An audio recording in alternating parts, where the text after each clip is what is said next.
السلام عليكم ورحمة الله وبركاته.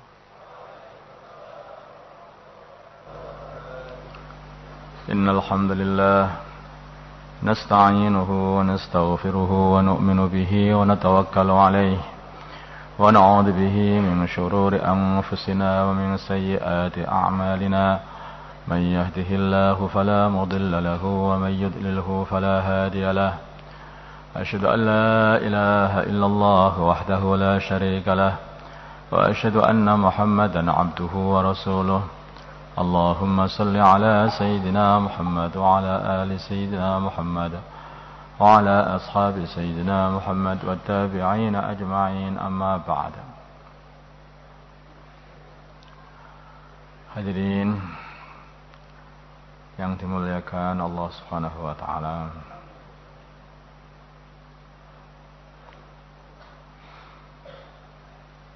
Manusia pertama yaitu Nabiullah Adam alaihi salatu wassalam, mbah kita, kakek nenek moyang kita, bapaknya seluruh umat manusia ini diciptakan oleh Allah Subhanahu wa taala di surga.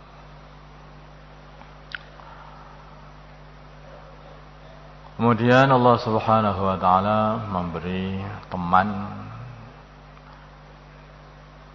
yang diciptakan pula dari tulang rusuk beliau sendiri, yaitu Hawa, istrinya yang dijadikan sebagai istrinya.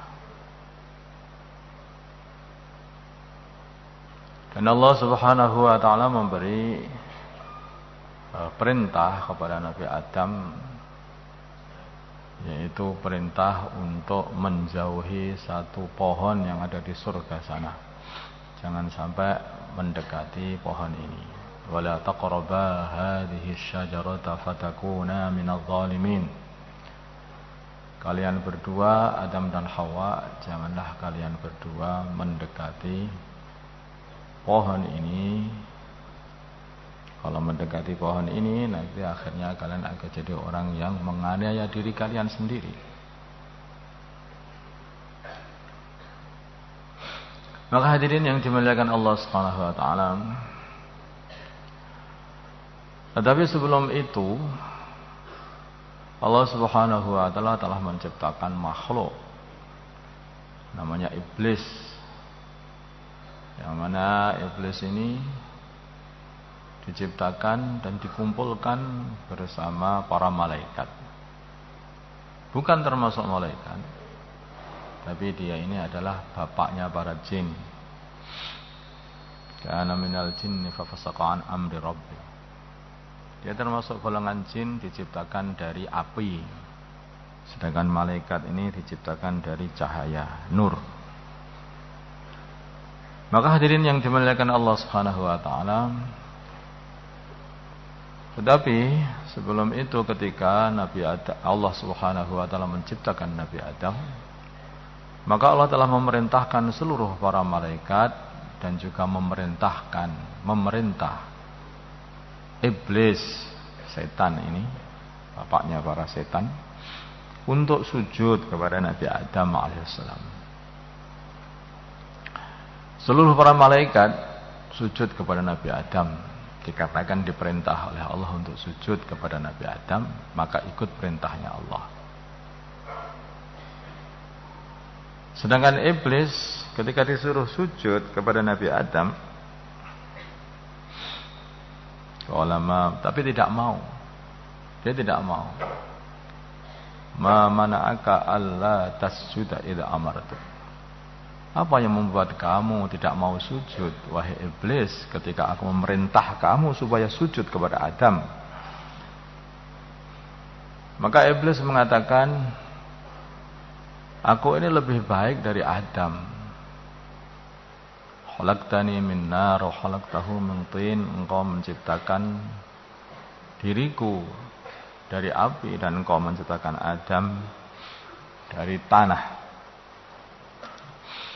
Diperintah oleh Allah suruh sujud kepada Adam, Maka iblis ini telah beranggapan bahwa perintah Allah ini keliru. Ini keliru. Gusti Allah lebih dikelirukan. Permasalahannya saya ini lebih baik dari Adam. Bagaimana kok saya ini disuruh untuk sujud kepada yang lebih rendah daripada diriku? Dia tidak faham siapa yang memerintah itu. Yang memerintah adalah Allah. Sedangkan para malaikat, kalau dilihat, maka para malaikat ini adalah makhluk yang tidak pernah bermaksiat kepada Allah, tidak pernah membangkang perintah-perintah Allah.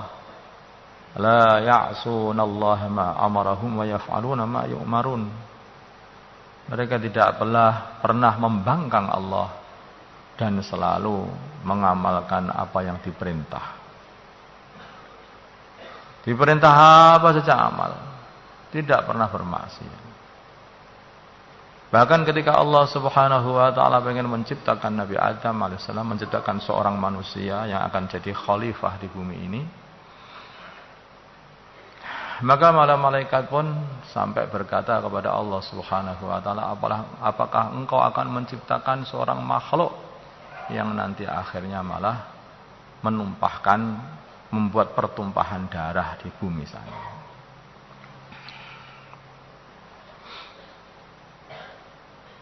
Tetapi begitu diperintah Allah sujud kepada Nabi Adam, kepada Adam, mereka sujud semuanya. Mereka sujud semuanya. Padahal awalnya ketika mau menciptakan Nabi Adam, mereka itu usul, kayak usul, nggak usah, malahan nggak taat sama Engkau ya Allah. Tetapi begitu sujud sama Nabi Adam, maka sujud mereka. Iblis diperintah sujud. Salah, saya lebih baik daripada dia. Disuruh sujud, menyalahkan Gusti Allah. Engkau kan yang menciptakan aku dari api, sedangkan engkau menciptakan dia di tanah. Bagaimana saya disuruh sujud? Ini perintah salah ini. Ya, kayaknya iblis berkata seperti itu. Maka hadirin yang dimuliakan Allah Subhanahu wa taala, maka kelakuannya orang-orang yang membangkang Allah Subhanahu wa taala dari kalangan jin ataupun manusia, mesti itu hanyalah mengikuti kelakuannya iblis ini. Ketika diperintah oleh Allah Subhanahu wa taala, beranggapan perintah ini salah. Yang benar begini, ini salah, yang benar begini. Sebetulnya bukan salah, tetapi tidak cocok dengan nafsunya. Tidak cocok dengan nafsunya.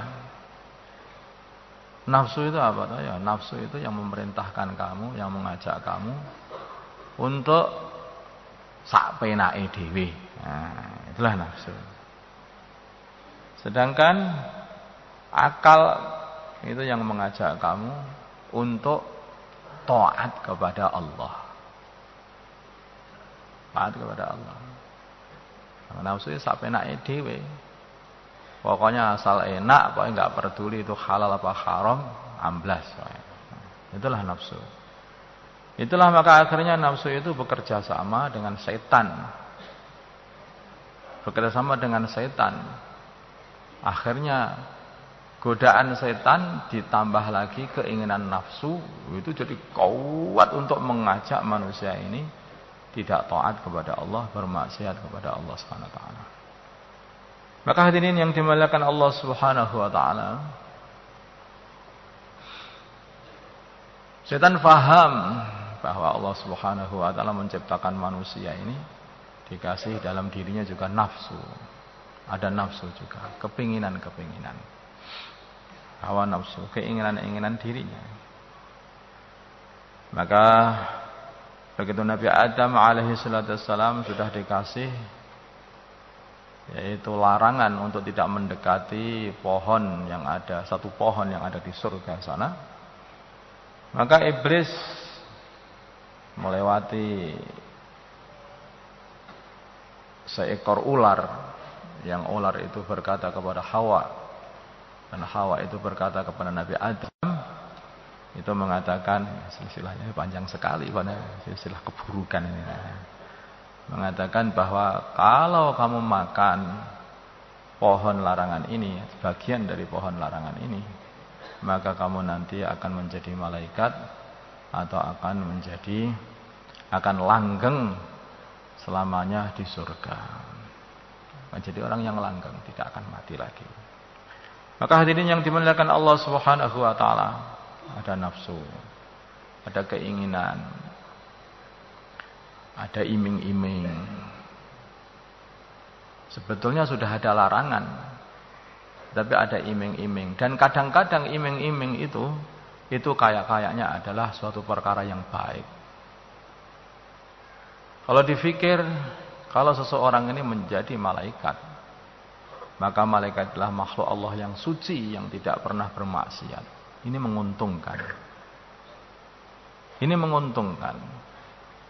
Kalau seseorang itu akan kekal di surga ini, ya, berarti dia kekal di dalam ridhonya Allah Subhanahu wa taala. Ini menguntungkan. Ini menguntungkan. Dan itu semuanya hanya cukup dengan makan dari buah larangan ini saja. Mudah kan berarti. Tetapi ketika datang keinginan-keinginan seperti ini, lupa. Wala taqraba hadhihi syajarata fatakuna minadh dhalimin. Kadang-kadang itu kalau sudah datang nafsu, ada keinginan, kepinginan, udah. Itu akhirnya larangan itu jadi dilupakan. Ini niatnya bagus kok. Niatnya bagus kok. Ini hati-hati ya. Kadang-kadang itu niatnya bagus. Kadang orang ini toko, kamu kok nggak pernah kurut, kamu di toko aja. Niat saya itu bagus kok. Saya niatnya bagus. Ya, niatnya bagus, tadi jadinya jelek ternyata. Kok jelek bagaimana? Nah, sekarang kamu sudah nggak ke masjid, sekarang kamu sudah tidak ada 2,5 jam, sekarang kamu sudah 3 hari, tidak pernah keluar 3 hari, apalagi 40 hari. Dikarenakan apa? Ya niat bagusmu tadi. Bukan niat bagus, itu iming-iming nafsu. Jadi pinter sekali setan dan nafsu ini untuk menjebak manusia ini di dalam kehancuran.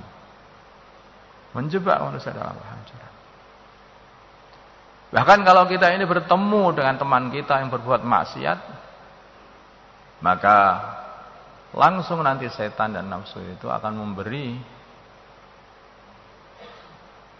perintah atau memberi bimbingan kepada diri kita ini.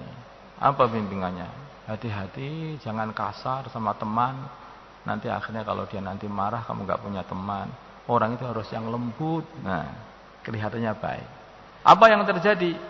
Akhirnya temannya itu tersesat kemana-mana. Ketika sudah rusak temannya, sudah kehilangan teman juga. Dia akan kehilangan teman juga.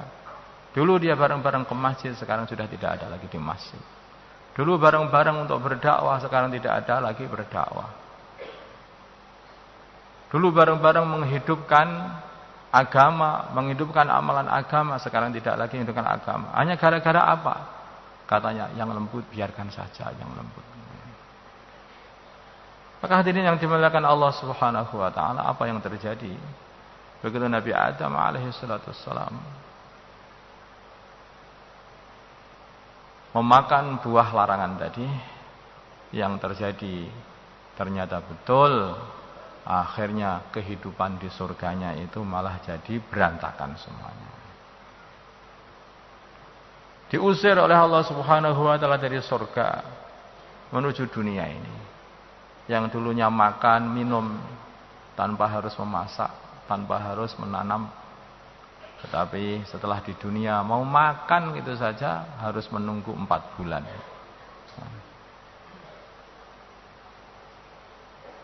Harus menunggu 4 bulan. Belum bisa dimakan, masih harus dimasak. Belum langsung bisa dimakan, masih cari lauk lagi.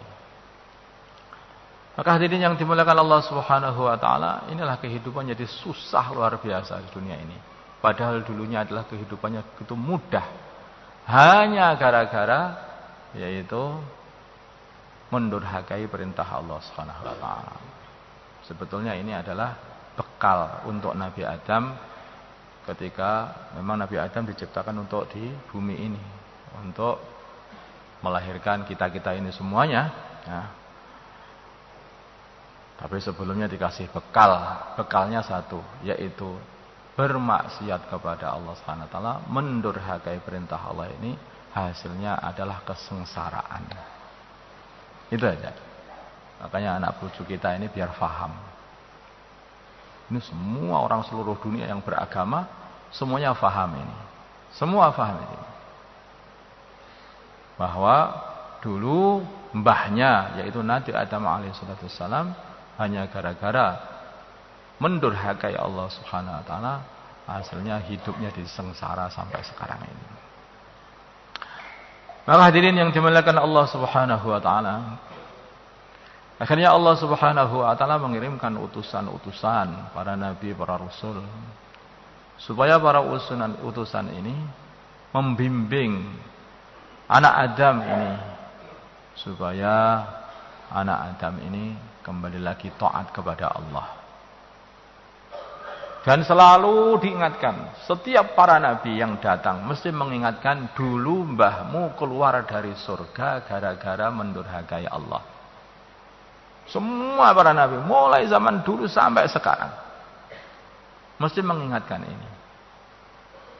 Maka semua umat manusia itu faham itu, yang masih bertuhan, yang merasa anaknya Nabi Adam, ya, semuanya umat manusia mesti faham kenapa Nabi Adam kok ke dunia ini. Kalau yang merasa anaknya kera itu ya gak ngerti ya. Tapi yang merasa anaknya Nabi Adam mesti akan berpikir seperti itu. Semua faham semuanya. Maka hadirin yang dimuliakan Allah Subhanahu wa taala, dibimbing, bimbingannya satu saja, yaitu supaya taat kepada Allah, mengikuti perintahnya Allah Subhanahu wa taala. Di antara perintah yang pertama kali yang diturunkan untuk umat manusia ini, yaitu supaya umat manusia ini adalah mentauhidkan Allah, menghamba kepada Allah, hanya kepada Allah Subhanahu wa taala. Wa ya qaumi ibudullaha ma lakum min ilahin ghairuh. Wahai kaumku, sembahlah Allah, tidak ada Tuhan selainnya bagi kalian. Tidak ada Tuhan bagi kalian selain Allah Subhanahu wa taala. Hanya Allah saja. Semua para anbiya sama. Bagaimana Nabi kita Muhammad sallallahu alaihi wasallam pun juga begitu. Ayuhan nas, qulu la ilaha illallah tuflihu. Wahai para umat manusia, katakanlah la ilaha illallah.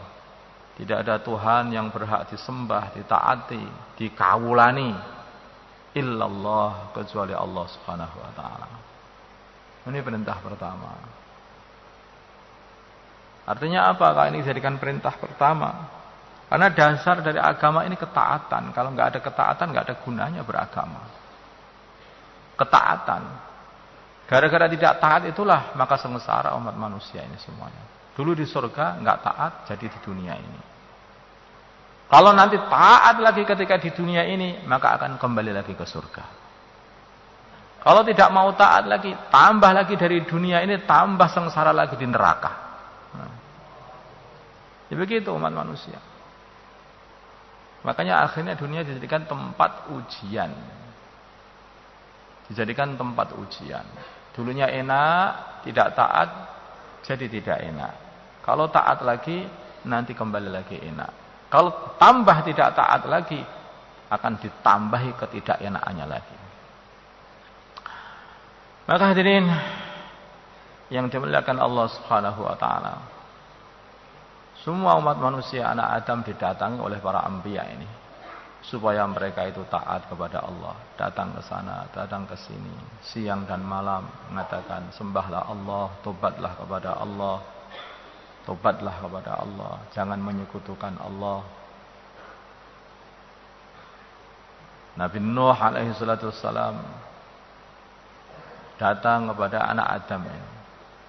Pada waktu itu anak Adam ini dalam kondisi sudah menyembah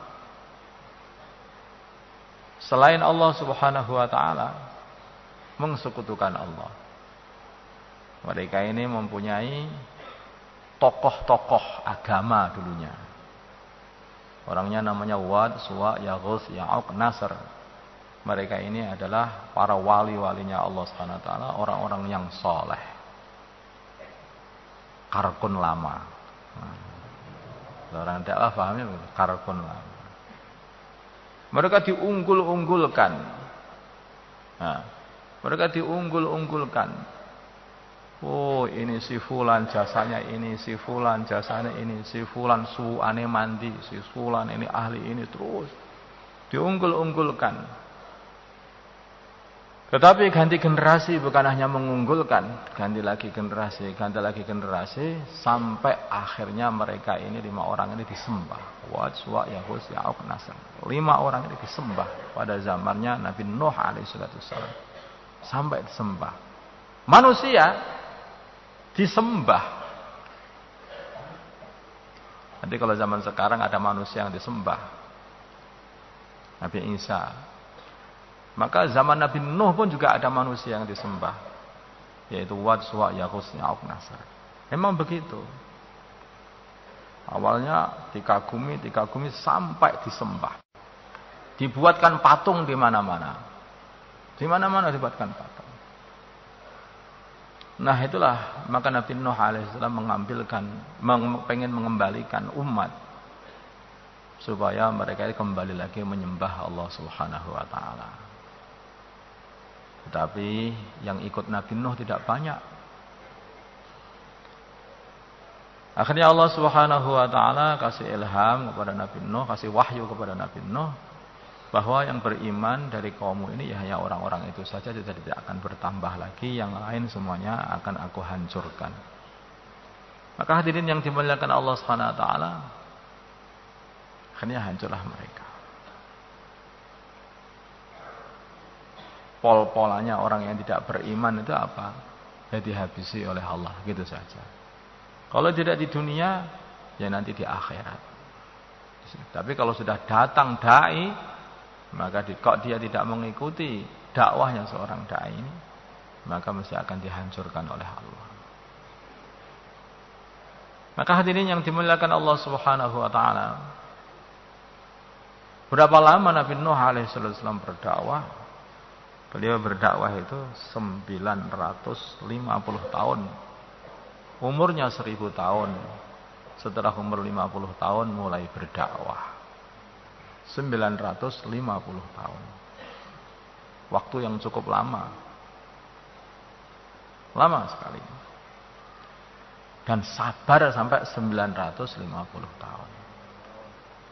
Jadi intinya ini termasuk sifat yang paling penting sekali bagi seorang dai yang mengikuti para anbiya. Maka sifat yang paling penting adalah bersabar. Sampai pentingnya sabar ini, maka baginda Nabi kita Muhammad sallallahu alaihi wasallam pun diperintah oleh Allah, fasbir kama sabara ulul azmi minar rusul. Wahai Muhammad, bersabarlah kamu seperti sabarnya ulul azmi minar rusul, para utusan yang mempunyai hati yang kokoh, semangat yang tidak bisa digoyahkan. Nabi Nuh, Nabi Ibrahim, Nabi Musa, Nabi Isa, ini orang-orang yang kesabarannya itu luar biasa. Sabar betul dalam dakwah dan dipuji-puji oleh Allah Subhanahu wa taala. Ini para utusan ini. Maka hadirin yang dimuliakan Allah Subhanahu wa taala, yang didatangi Nabi Nuh alaihissalam adalah orang-orang yang pancen mereka ini menolak iman. Dikatakan la ilaha illallah begitu, itu enggak setuju mereka ini. Alangkah susahnya mendakwai orang seperti ini. Apalagi dikatakan sholat, apa itu? Nah. Apalagi ilmu ma'adzikir, zikir itu apa? Gak ngerti. Apalagi ikramul muslimin. Nah. Maka hadirin yang dimuliakan Allah Subhanahu wa taala, kita ini datang kepada teman-teman kita Islam. Kemudian kita mengajak untuk menguatkan la ilaha illallah Muhammadur Rasulullah, taat kepada Allah, taat kepada utusannya Allah. kemudian mulai menguatkan sholat dan memperbaiki mutu sholat dengan sholat berjamaah, kemudian mulai lagi belajar supaya tambah semangat di dalam mengamalkan agama, tambah lagi supaya saling memuliakan orang Islam, ikhlas, kemudian menyampaikan ini semua kepada saudara-saudara Islam dan mengziarahi saudara-saudara Islam di seluruh dunia. Hanya itu saja kok enggak sabar. Yang kita datangi itu orang Islam, mau ziarah begitu saja. Lah kok masih belum sabar. La ilaha illallah sama, itu la ilaha illallah, la ilallah. Salat sama, itu salat juga salat. Ilmu ma'adzikir sama-sama ada. Ilmu ikramul muslimin sama. Dia juga sepakat. Kita ini harus memuliakan orang Islam. Betul enggak? Ya betul. Nah, kita ini harus ikhlas. Betul enggak? Betul. Mesti sepakat, semuanya sepakat. Lah kok begitu kok enggak sabar kita ini. Kita datangi seluruh saudara-saudara Islam kita. Apakah itu yang pakai kopiah atau yang enggak pakai kopiah? Apa yang pakai kaos, apa yang pakai jubah, yang sarungan, apa celananan. Semua yang kita datangi, pokoknya ahlul la ilaha illallah itu adalah saudara kita.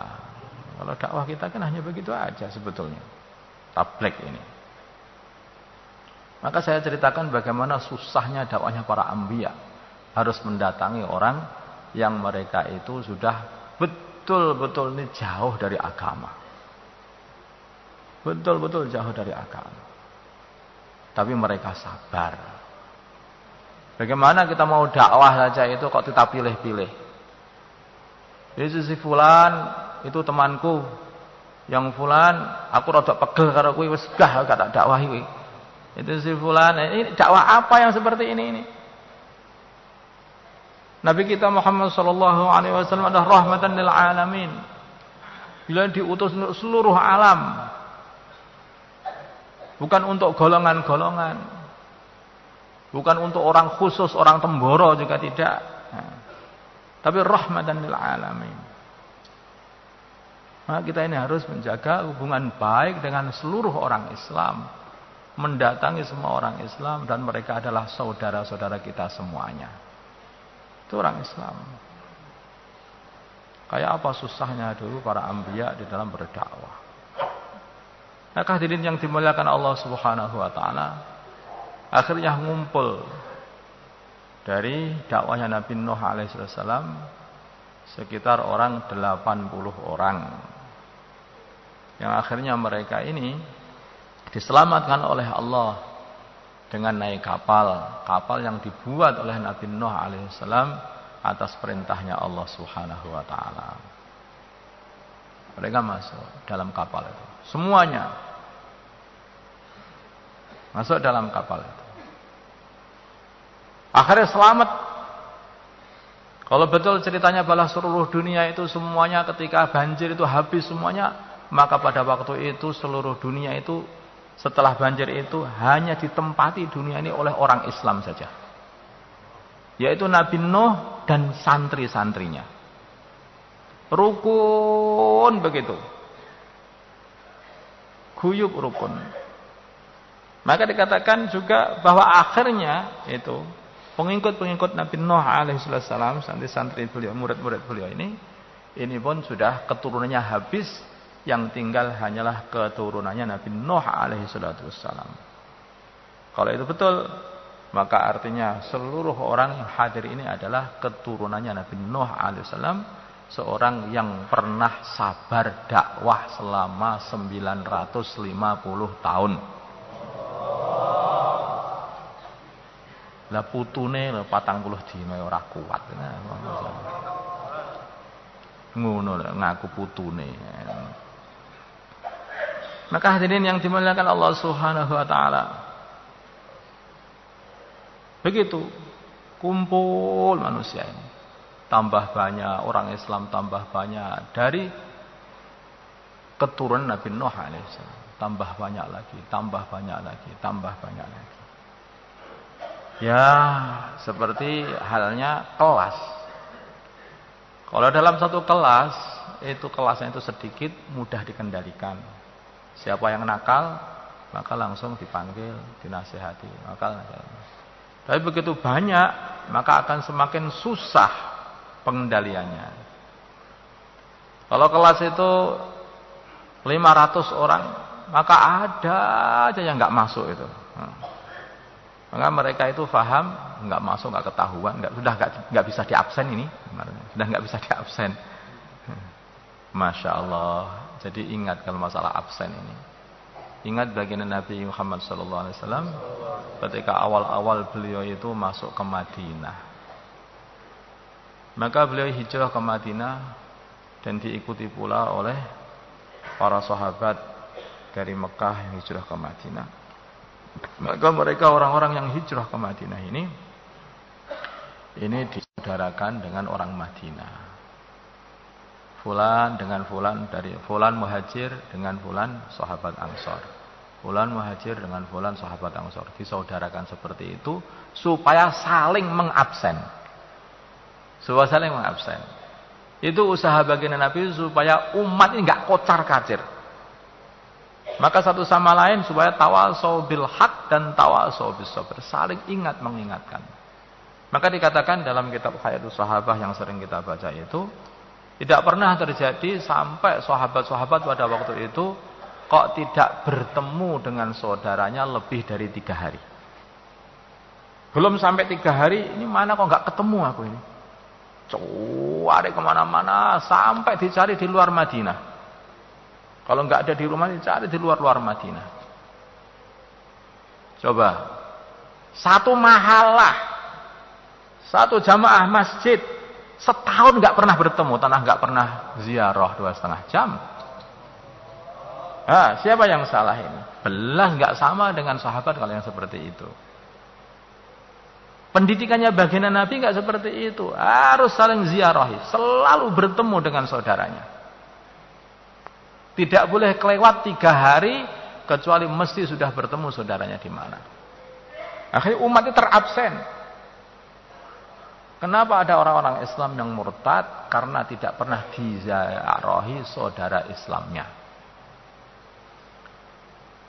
Kenapa ada saudara-saudara kita yang dia itu tidak sefaham dengan kita dalam urusan dakwah ini, namanya seperti itu.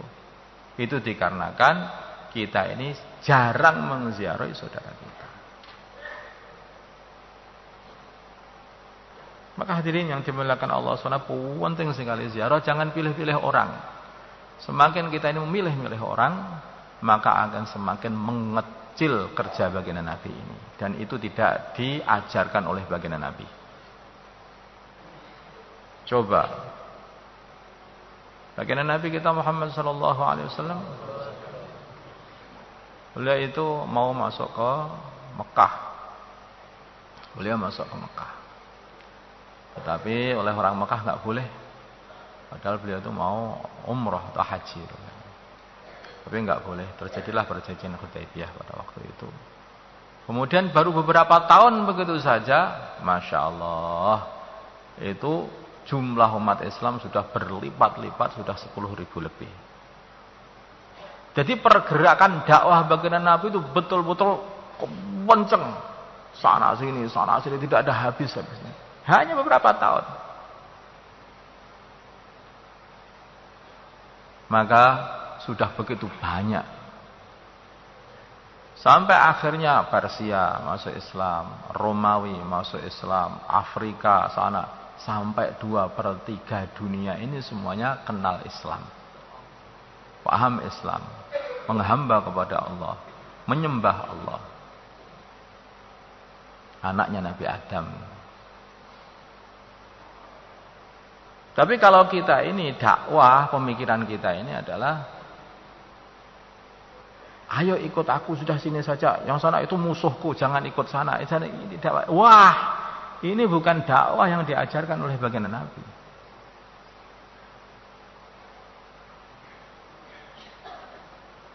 Sebaliknya kita ini ayo bareng-bareng ikut baginda Nabi. Ayo bareng-bareng dakwah seperti dakwahnya baginda Nabi. Jangan ditambahi dakwah itu dengan permusuhan. Kalau dakwah itu menyebarkan mahabbah, itu namanya dakwah baginda Nabi. Kalau dakwah itu mendatangkan permusuhan, maka itu bukan dakwahnya baginda Nabi. Bukan seperti itu yang diajarkan baginda Nabi. Apalagi permusuhan dengan sesama saudara Islam kita. Maka hadirin yang dimuliakan Allah Subhanahu wa taala, kata ulama dakwah, para masyayikh dakwah ini, bahwa dakwah ini adalah menyebarkan mahabbah, bukan membuat permusuhan. Menyebarkan mahabbah, cinta, bukan mendatangkan permusuhan. Mengumpulkan, bukan mencerai-beraikan. Kalau dakwah kita kerjakan, kok kemudian terjadi cerai-berai, berpecah-pecah umat ini, maka itu salah dakwahnya. Sebaliknya, kalau kita ini dakwah justru akan mengumpulkan semua umat. Seluruh umat yang berbeda-beda bangsa, yang berbeda-beda suku, yang berbeda-beda mazhab, yang berbeda-beda organisasi, yang berbeda-beda partai, yang berbeda-beda profesi, bareng-bareng mengerjakan satu amalan yang sama, yaitu dakwah ini. Nah, itu baru benar. Tidak dipilih-pilih. Tidak dipilih-pilih. Insyaallah Bang ya? Nah, ini. Jadi begitu. Kumpul seperti halnya dulu bagian tidak pilih-pilih. Ini orang Quraisy. Dulu mewegelnya bagian Nabi itu. Jangan mewegelnya tenan itu orang Quraisy itu. Tetapi tetap dirangkul oleh baginda Nabi. Begitu datang baginda Nabi itu ketika Fathu Mekah, masuk ke Mekah, wah jenenge orang Quraisy itu, orang-orang Mekah ini jangan mewegel tenan itu sudah ketakutan enggak karuan itu. Wah udah ini Muhammad balas dendam kalau sudah seperti ini, sembelih kita disembelih semuanya kalau begitu. Tetapi baginda Nabi mengatakan la tasriba alaikumul yaum. Aku berkata seperti perkataannya Nabi Yusuf alaihissalam. La tasriba alaikumul yaum yaghfirullah lakum. Sudah tidak ada cacian bagi kalian semuanya, semoga Allah mengampuni kalian. Begitu. Kamu dulu musuhi aku, jangan ikut aku. Sana. Nah, enggak ada yang seperti itu. Dakwah apa yang seperti itu? Itu bukan dakwah Nabi. Akhirnya tokoh-tokoh Quraisy masuk Islam. Bahkan yang paling takut itu, yang paling benci baginda Nabi ada Ikrimah ibn Abi Jahal. Maka dia lari ketakutan sampai ke pelabuhan sana. Sampai pelabuhan, mau naik kapal, yang boleh naik kapal saya adalah orang yang sudah mau mengatakan asyhadu an la ilaha illallah wa anna Muhammad Rasulullah. Ternyata yang punya kapal itu sudah masuk Islam. Ini kalau dakwah itu mana-mana kita datangi, siapa saja kita datangi, maka akhirnya bisa jadi itu seorang tokoh lurah atau bupati ternyata itu dapat hidayah dari tukang becak. Bisa jadi seperti itu. Atau mungkin seorang presiden dapat hidayah dari supirnya, bisa terjadi seperti itu. Maka hadirin yang dimuliakan Allah Subhanahu wa taala, karena semuanya sudah dijalani. Maka Ikrimah Ibnu Abi Jahal mengatakan bahwa ya dari kalimah inilah aku lari. Ternyata aku datang ke sini malah disongsong sama kalimah ini lagi katanya. Ternyata istrinya malah mencari Ikrimah. Sudah ya pulang, ayo pulang. Loh, aku pulang nih sembelih sama Muhammad nanti. Enggak seperti itu. Aku sudah minta kepada Nabi Muhammad jaminan keamanan untuk kamu. Datang betul kepada Nabi Muhammad, asyhadu an la ilaha illallah wa anna Muhammad Rasulullah. Bagaimana dengan mudah kamu masuk Islam, saking nampaknya bagaimana akhlaknya baginda Nabi Muhammad SAW. Ditunjukkan akhlak yang terbaik. Makanya orang dakwah ini aja punya akhlak. Nabi kita adalah Nabi akhlak. Wa innaka la'ala khuluqin 'adzim, wahai Muhammad, sungguh akhlakmu adalah akhlak yang agung. Nabi akhlak. Kenapa ini di dunia ini tidak ada satu negeri pun yang tidak ada orang Islamnya? Dulu bagaimana dakwahnya? Ini dakwahnya baginda Nabi Muhammad dulunya adalah dengan akhlak. Dengan kelembutan. Dengan akhlak yang baik. Bukan dengan ngamuan, enggak seperti itu. Tapi dengan kesabaran. Coba ini Sayyidina Khalid bin Walid, yang mana dia ini banyak pedangnya ini membunuh orang-orang Islam pada waktu itu. Maka hadirin yang dimuliakan Allah Subhanahu wa taala, orang yang seperti ini pun masih dipikirkan oleh baginda Nabi Muhammad SAW. Dikirimi surat oleh baginda Nabi. Wahai Khalid, berfikirlah. Wahai Khalid, berfikirlah. Akluka ya Khalid, katanya. Berfikirlah. Dan Sayyidina Khalid bin Walid cerdas. Begitu diingatkan, otakmu itu loh coba puteran sedikit aja. Langsung berangkat dinah asyhadu alla ilaha illallah Muhammad, masuk Islam. Ini orang yang sedikit banyak sekali menyakiti hati orang Islam. Banyak orang Islam sudah dibantai oleh Sayyidina Khalid bin Walid pada perang Uhud. Beliau yang memimpin pembantian orang-orang Islam. Tetapi orang seperti ini pun masih difikirkan oleh baginda Nabi untuk mendapatkan hidayah.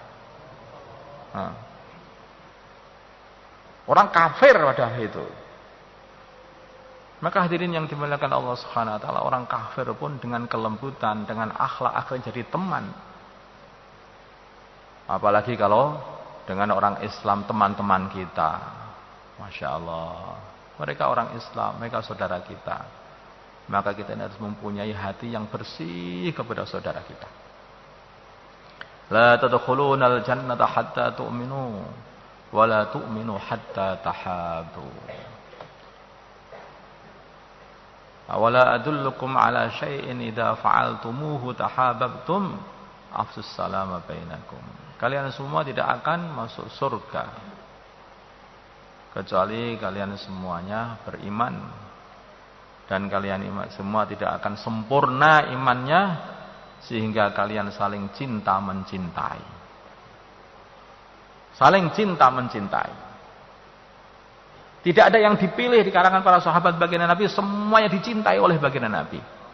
Kalau kita pengen mengikuti baginda Nabi, cintai semua orang Islam. Jangan dipilih-pilih. Blok barat apa blok timur? Oh, apa ini? Ini Islam apa ini? Ini dakwah apa? Kok dakwah ada blok barat, blok timur itu?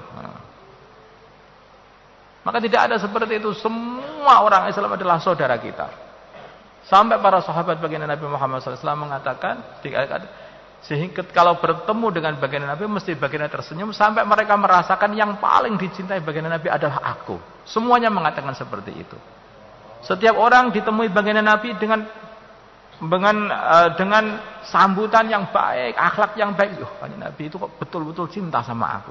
Semua lagi bertemu ya seperti itu, maka merasa dicintai oleh baginda Nabi. Harus punya akhlak yang baik.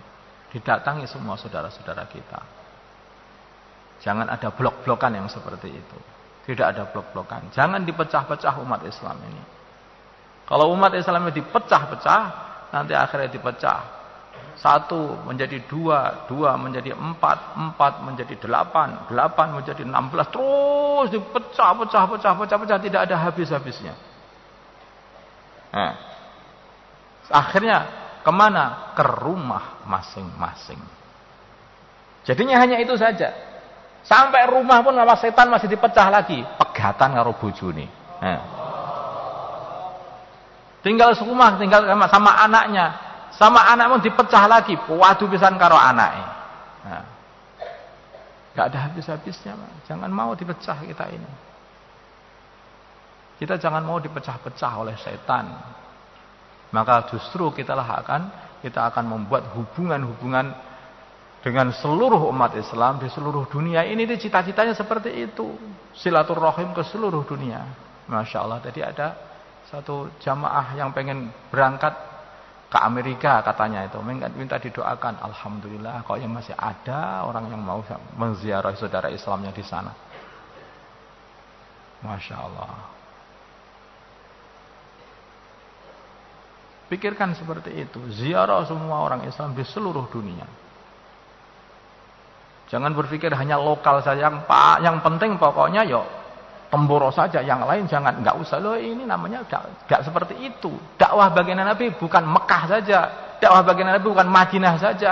Tapi baginda Nabi adalah seluruh alam. Insyaallah Pak ya? Insyaallah. Seluruh alam. Mahabbah. Hubungan. Menguatkan ukhuwah Islamiyah seluruh umat Islam di seluruh dunia. Jangan dipilih-pilih. Maka hadirin yang dimuliakan Allah Subhanahu wa taala, langsung saja sekarang siapa yang siap menyebarkan mahabbah, menyebarkan ukhuwah Islam, menggabung ukhuwah Islamiyah dengan saudara-saudara Islam kita di seluruh dunia ini, maka silahkan monggo yang pengen luar negeri jauh 4 bulan. Mari Pak, silakan. 4 hari. Monggo Pak, bismillah. Mari yang sudah pernah belajar 4 bulan India, Bangladesh, silakan berangkat. Silakan niat 4 bulan negeri jauh untuk bergerak seluruh alam. Mari silakan berdiri dan bergerak dan mencatatkan diri di tim taskil negeri jauh. Silakan Pak. Dulu dakwah baginda Nabi itu ke negeri-negeri jauh Pak, bukan hanya di Arab Pak. Para sahabat terus negeri-negeri jauh sampai akhir 2/3 dunia ini kenal agama. Padahal dulu itu kendaraannya itu hanya unta atau jalan kaki, tapi sampai kemana-mana. Ini sekarang tinggal duduk aja di pesawat sudah sampai ke Amerika. Tinggal duduk saja itu sudah keliling dunia. Sudah dimudahkan habis-habisan oleh Allah Subhanahu wa taala. Tetapi kita ini kan masih loyo, alangkah loyona kita ini. Sebetulnya kalau fisiknya insya Allah juga kita lebih kuat. Wong makanannya kita ini lebih enak. Lebih enak daripada makanannya para sahabat. Tapi semangatnya itu loh. Masya Allah. Yang sana itu obor. Kita ini lilin pun lilin yang mau mati gitu, semangatnya itu. Monggo bismillah. Yang semangat Pak, monggo. Negeri jauh. Mari Pak, silakan Pak. Semua yang pernah niat negeri jauh silakan berdiri. Monggo yang 1 tahun juga monggo bismillah. 1 tahun juga berdiri, silakan. Silakan. Termasuk jamaah setahun yang sedang bergerak, yang sedang ada di markas, silakan berdiri. Jamaah setahun keluar untuk menyebarkan mahabbah, untuk menghubungi semua saudara-saudara Islam tanpa dipilih, bukan untuk menyebarkan kebencian. Monggo bismillah. Silakan Pak. Mari silakan. Mari Pak. Setahun negeri jauh, silakan.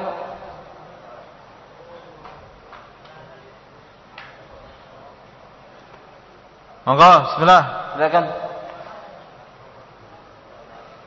Kita niatkan mengirim jamaah ke seluruh dunia seperti niatnya sahabat. Mari Pak, coba silakan. Termasuk India. Silakan Pak. Masya Allah. Niat aja Pak, monggo bismillah, niat, nanti Allah yang nyampaikan. Mari Pak, sekarang dimulai niat. dari niat itu. Nek kawin mesti niat, mesti niki. Mbok dakwah ora ndang niat-niat niku lho Pak. Monggo Pak bismillah Pak, monggo. Dakwah itu lebih penting daripada rabi niku. Monggo. Bismillah. Mari Pak. Nggih. Sekarang niat dan kemudian persiapan berangkat nanti dimusyawarahkan. Mari. Monggo Pak, bismillah. Kapan berangkatnya, kemana berangkatnya, nanti dimusyawarahkan. Sekarang niat dulu. Mari Pak, amalannya sekarang niat. Silakan. Maka silakan Pak, niat dulu. Nanti akan dimudahkan oleh Allah. Asal sungguh-sungguh mesti akan dimudahkan oleh Allah. Mari Pak. Negeri jauh, India, Bangladesh, termasuk dalam negeri silakan Pak. Dalam negeri silakan. Monggo silakan. 4 bulan 40 hari. Silakan Pak. 4 bulan 40 hari. Silakan Pak. 4 bulan 40 hari dalam negeri, silakan monggo. Negeri kita ini luas Pak. Disatukan kuwabe wong Islam seluruh negeri.